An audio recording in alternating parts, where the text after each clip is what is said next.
Rock God is Stone Cold. The Hellraiser is back. Here we go.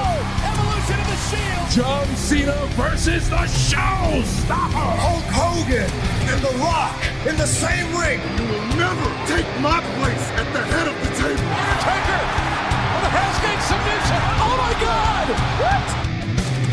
My God, Michaels just kicked Cena's head off. The Monday Night Wars have come to WrestleMania. It'll be The Rock. It'll be Austin one-on-one. Third and five to the Undertaker. Do you believe in miracles? The streak is over.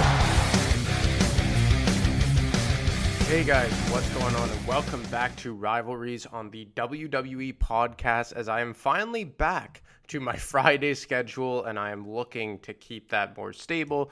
It was just a hectic couple of weeks, summer, going on vacation, trying to work around the work schedule and all that, but finally back on my regular Friday slot, and back for today with a very cool rivalry. And for you AEW fans out there, it may be of some interest because we are going back to 2016 and early 2017 for Chris Jericho versus Kevin Owens, which ultimately was Chris Jericho's final rivalry in the WWE. And this rivalry kind of started out as a partnership and a friendship, and that's what we're going to cover first, because you can't really dip your toe into the rivalry side of it until you get the entire backstory about what was going on in the two characters' professional careers at the time.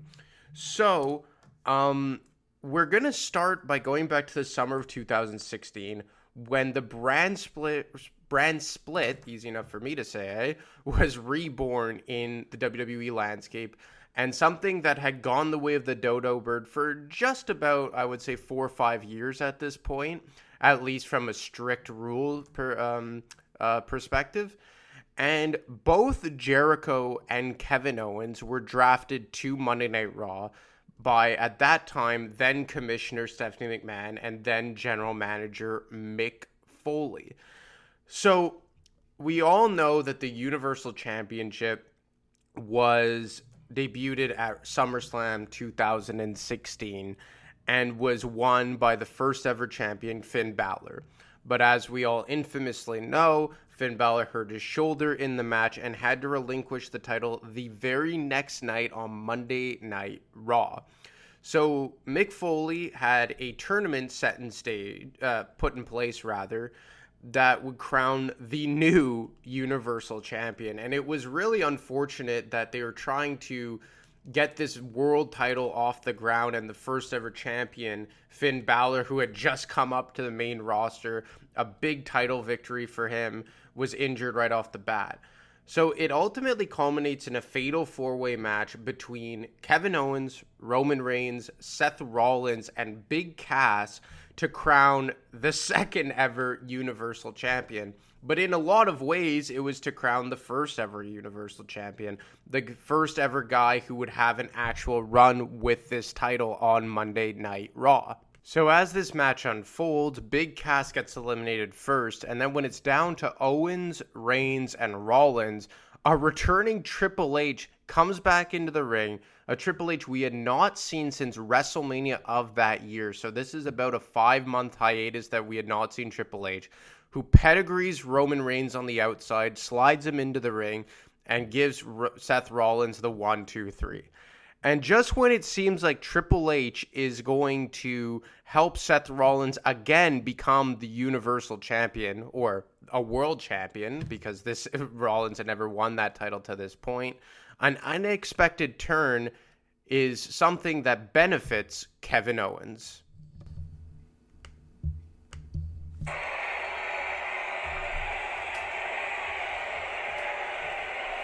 there's no disqualification. The official can't do anything about it. What the? Wait a minute! No! Wait a minute! No! What's going on? A pedigree to Rollins! Are you kidding me? Are you kidding me? Kevin Owens, the cover! Kevin Owens is the Universal Champion!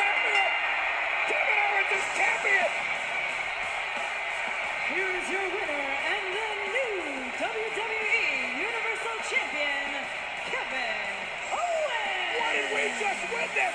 I can't believe what just happened. What did we just witness? Triple H has handed the Universal Championship to Kevin Owens. Owens can't even believe it. Owens isn't just as much shock as we are. Nobody can believe it. I can't believe the game's even here.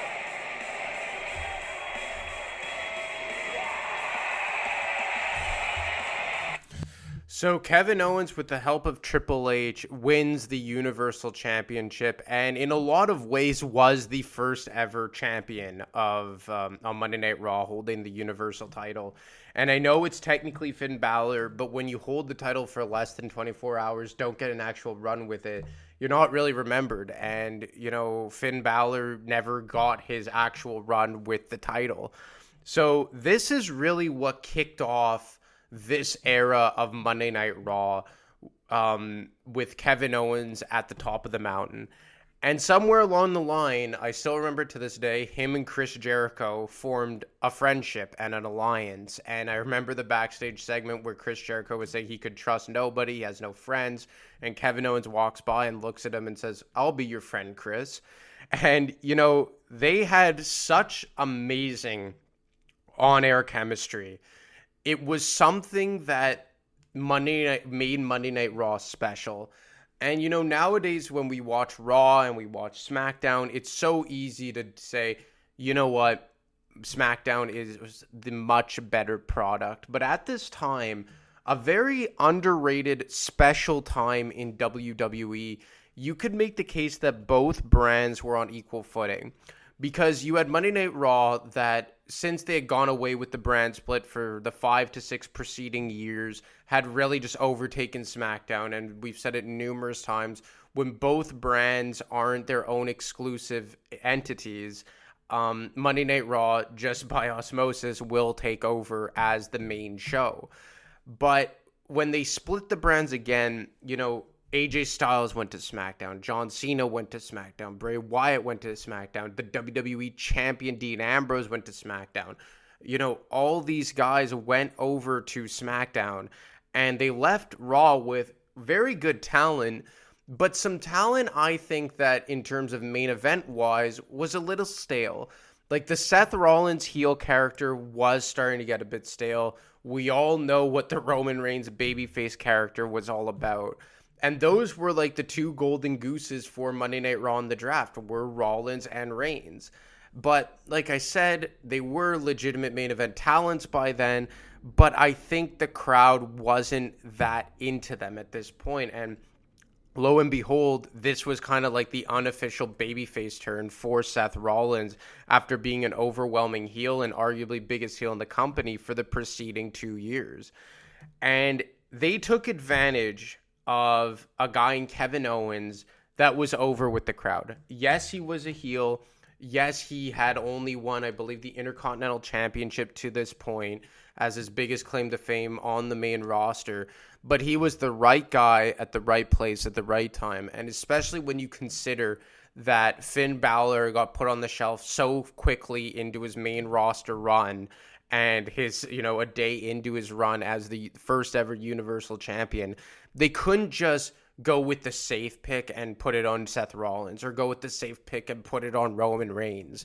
You know, they rolled the dice in a lot of ways with Kevin Owens. And then they also used an asset in Chris Jericho, who in a lot of ways was on his best run of his career. And that's saying something. And I'm talking specifically about WWE, because obviously what he's doing right now in AEW is, as the demo god, is just something. It's incredible what Chris Jericho has been able to do in AEW. But, you know, we're going to focus on WWE and this rivalry specifically. And they were able to maximize the talent at hand and make Monday Night Raw an incredibly entertaining product at this time.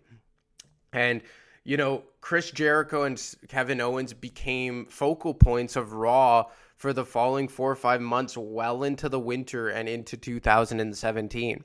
You know, they were both on Team Raw in the Survivor Series Raw versus SmackDown 5-on-5 match. Chris Jericho eventually became the United States champion, defeating Roman Reigns for that title. And you had this duo really become the faces of the Monday Night Raw brand. And it was so important because at this time, SmackDown, at least in my mind, was a breath of fresh air in terms of not the same old, same old. And, you know, you had AJ Styles go on an awesome run as WWE champion. He has the barn burner match with Cena at the Royal Rumble in 2017. Then they put the championship on Bray Wyatt shortly thereafter. He takes it into WrestleMania and eventually loses it to Randy Orton. But this time on SmackDown was really, really cool. And if you remember when it was SmackDown Live, they had that different camera angle. They got rid of it. I actually kind of liked it. It made SmackDown unique, where it was kind of like on an arm that would like hover in the corner of the ring. So SmackDown had a lot of unique characteristics about it. And on Monday Night Raw, had you gone with Roman Reigns and Seth Rollins, or even Rusev for that matter, who in his own right had a very good run with the U.S. title again in 2016, they may have really been left in the dust by SmackDown. But by going with Kevin Owens and really having like this new rejuvenated Chris Jericho on the main roster and really as the main eventers on the Raw brand, it really kept Raw and SmackDown on equal footing. Like, thinking back now, I really don't know if I had to pick one show, which one I preferred. And in large part, if it wasn't for this duo of Owens and Jericho, I don't think I would have watched Raw nearly as much as SmackDown, because SmackDown was a damn good product. You know, this was right in the midst of Miz's awesome run of reestablishing the Intercontinental Championship.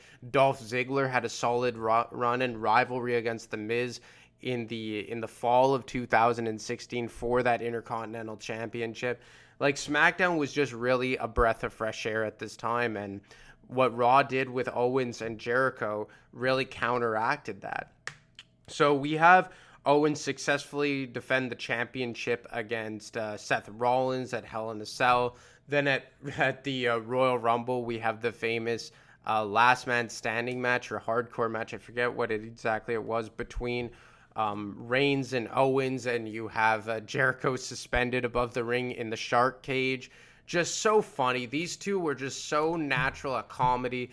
This was the beginning of the list. Like, these two just left us with so many good memories, both in the ring and comedically, that I look back on it now and I haven't even gotten to their rivalry, and I'm almost 13 minutes into the show, and I'm just talking about the awesome on-air chemistry that they had.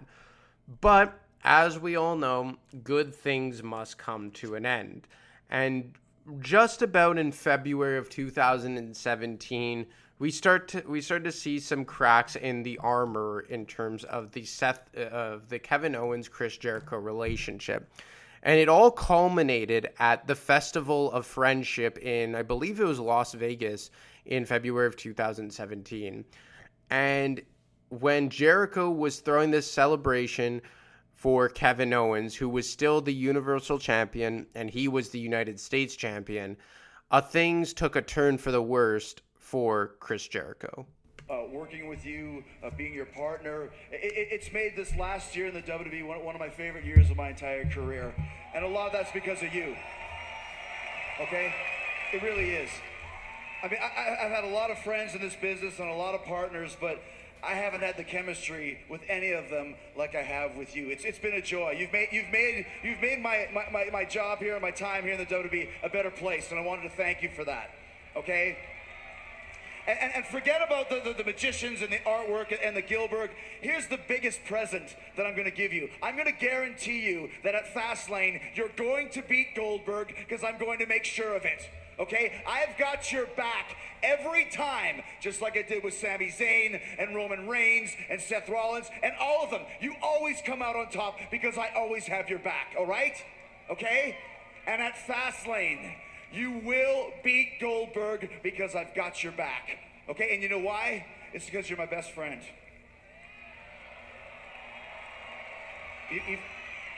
Even more so, you're my brother. You're my brother, okay? And I love you, man. Honestly, I really do. And I'm gonna have your back always. That's never gonna change, okay? Look, I'm sorry, okay, Chris? I am, because this isn't what I expected, but you obviously went through a lot of trouble. You did all this for me. And look, it's great, okay? It's great. I love you too, buddy. I love you. After seeing all of this, I didn't realize you'd go all out like this, because I got you something too, but it's nothing compared to this. But can I have it, please? I'll give it to you anyway. I mean,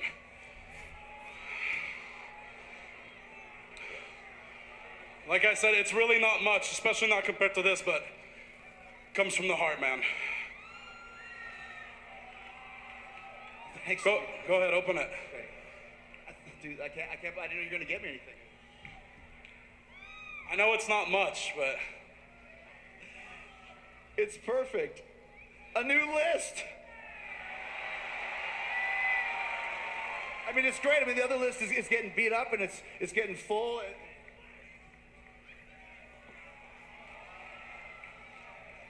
How come my name's on this?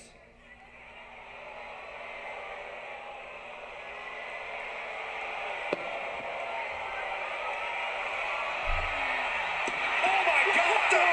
Kevin Owens beating the hell out of Jericho! What is going on? Stop it, Kevin! No! What is going on? I don't understand this at all. Kevin Owens has lost it. There were very few certainty. And just a look of disgust on the face of Owens.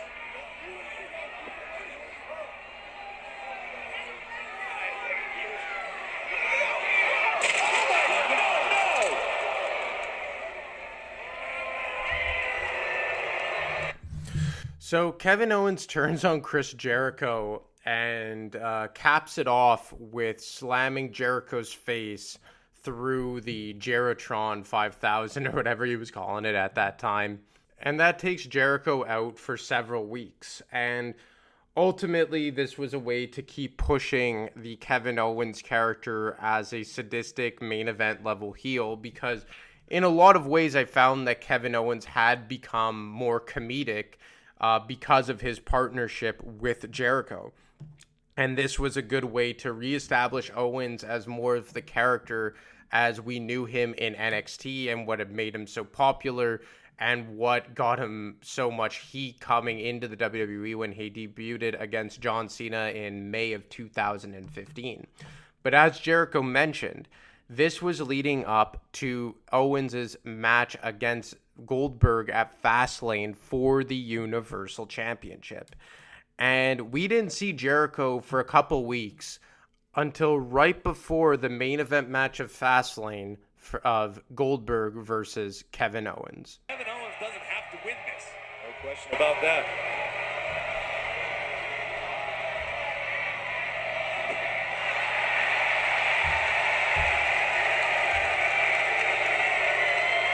I was interested about the last time there that Owens dipped out of the ring. Goldberg did not seem bothered. He actually went down and fixed his boot, adjusted his knee pad, had a bit of a smile on his face. Well, how do we know this is not what Goldberg expected? And again, guys, just remember, this match hasn't even started. The bell hasn't rung.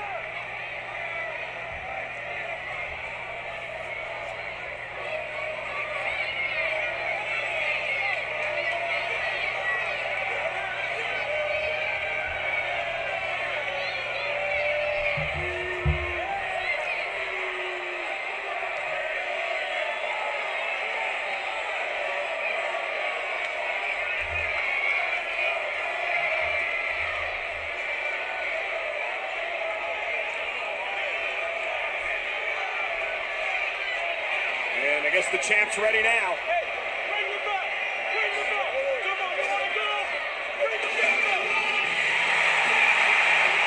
Oh my God! Jericho's here.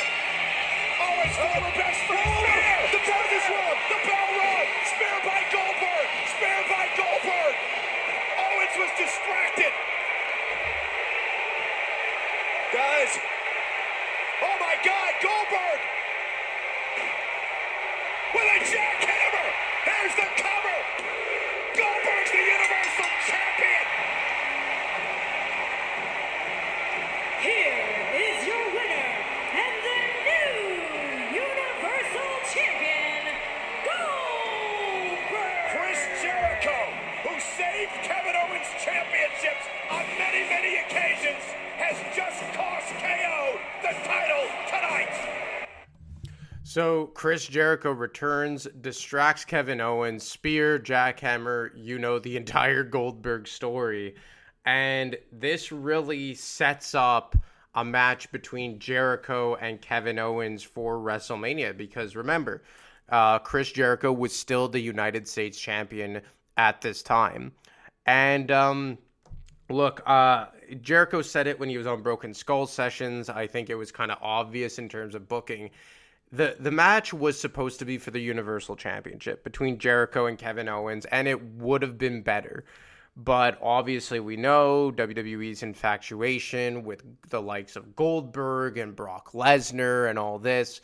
They decided to put the strap on Goldberg and have the final blow-off match between himself and Brock at WrestleMania 33 in Orlando, with Brock walking out as the Universal Champion. And I believe that was the first time he would win that title as well, which is crazy to think about because he went on to be the Universal Champion, which what felt for like on and off for 3 years straight. But I mean, look, I think that the build towards the match at WrestleMania between Jericho and Owens was very well done right up until this point. Because I remember, I believe it was the Raw right after this, Kevin Owens came to the ring and he said something along the lines of just like, I know I lost my Universal Championship, but that doesn't matter right now.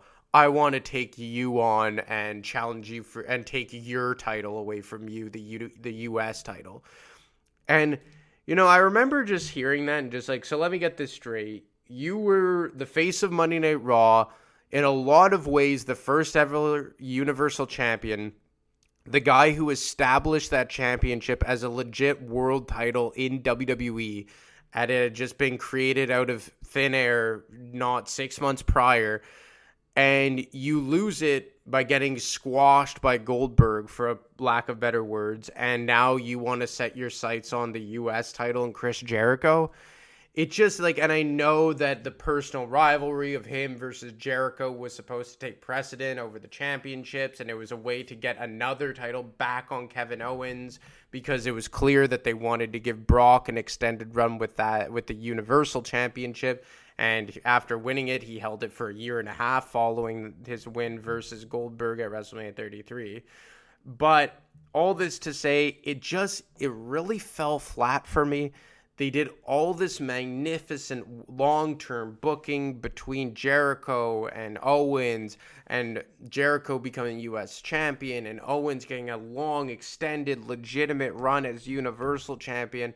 And then he drops the belt to Goldberg, and we didn't see Kevin Owens go after the Universal title all the way until, I don't even know how long it took him to go, maybe against Roman Reigns last year. Maybe that was the last time we saw Kevin Owens legitimately try and regain the Universal Championship.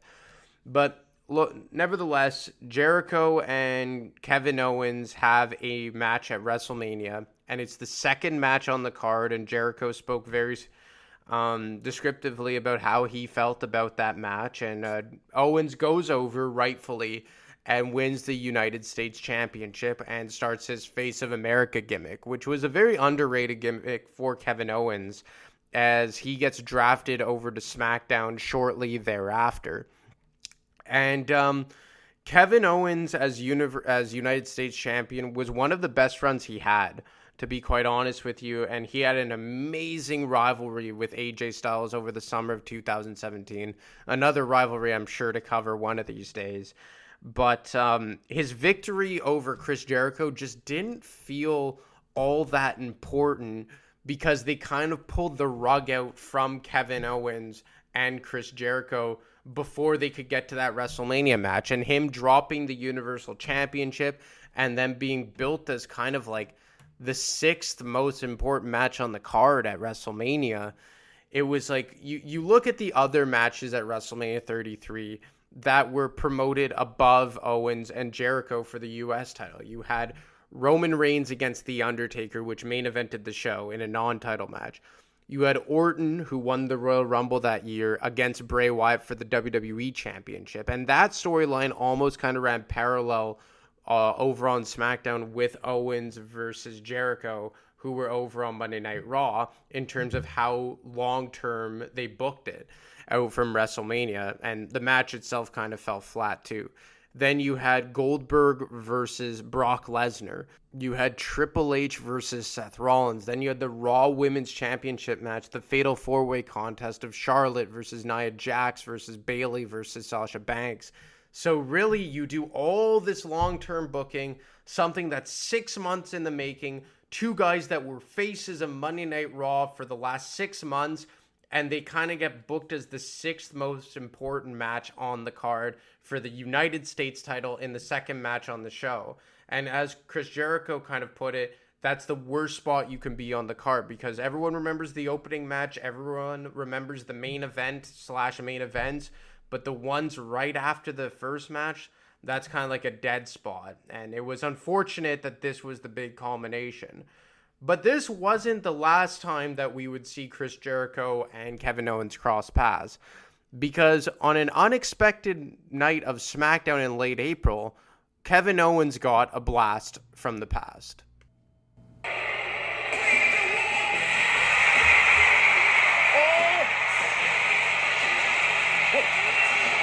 Could it be? No way! No way! It is! He's back! Oh my! Chris Jericho!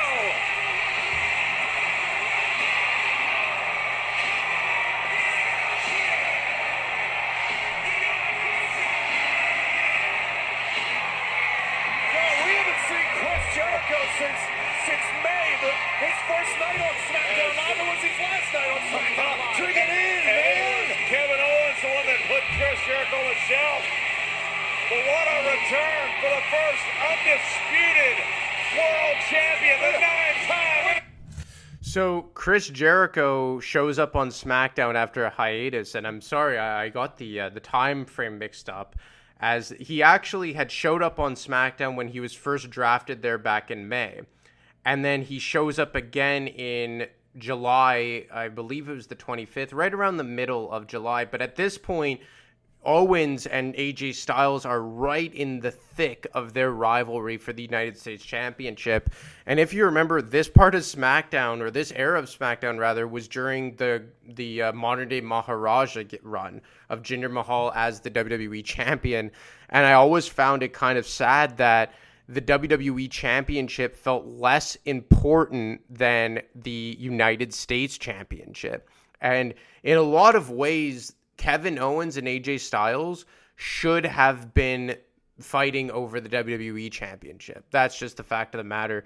Because, on a side note, Jinder Mahal, I don't mind him as a wrestler, but he never deserved to be the WWE champion at all. Worst WWE champion of all time. But that's besides the point. They were in a really good run together. So when Jericho returned, you could only imagine what he had in store for Owens and AJ Styles.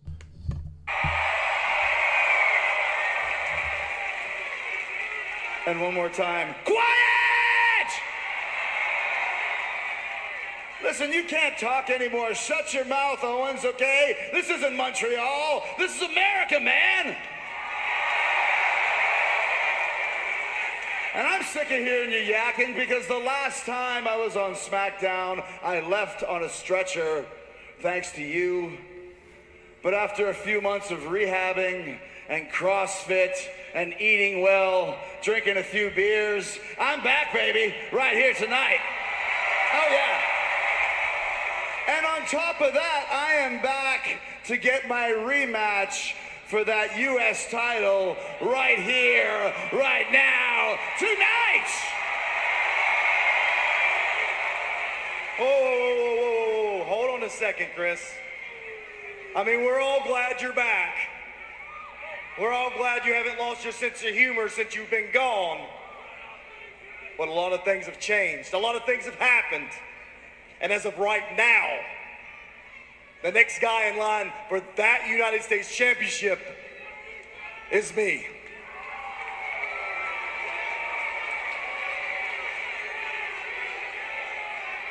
Are you trying to jump in line ahead of me?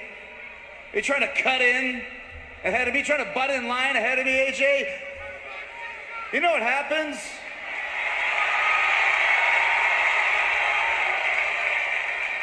I had a guy at the grocery store the other day cut in front of me in line at checkout. You know what happened to that guy? You know what happened to him? Let me guess. You put him on the list. No, I punched him in the face and put him in the walls of Jericho in aisle 7 in front of the canned corn. But as far as you're concerned, do you know what happens when you try and cut in front of me, AJ Styles? You know what happens when you cut in front of Y2J for the U.S. title match, AJ Styles? You know what happens?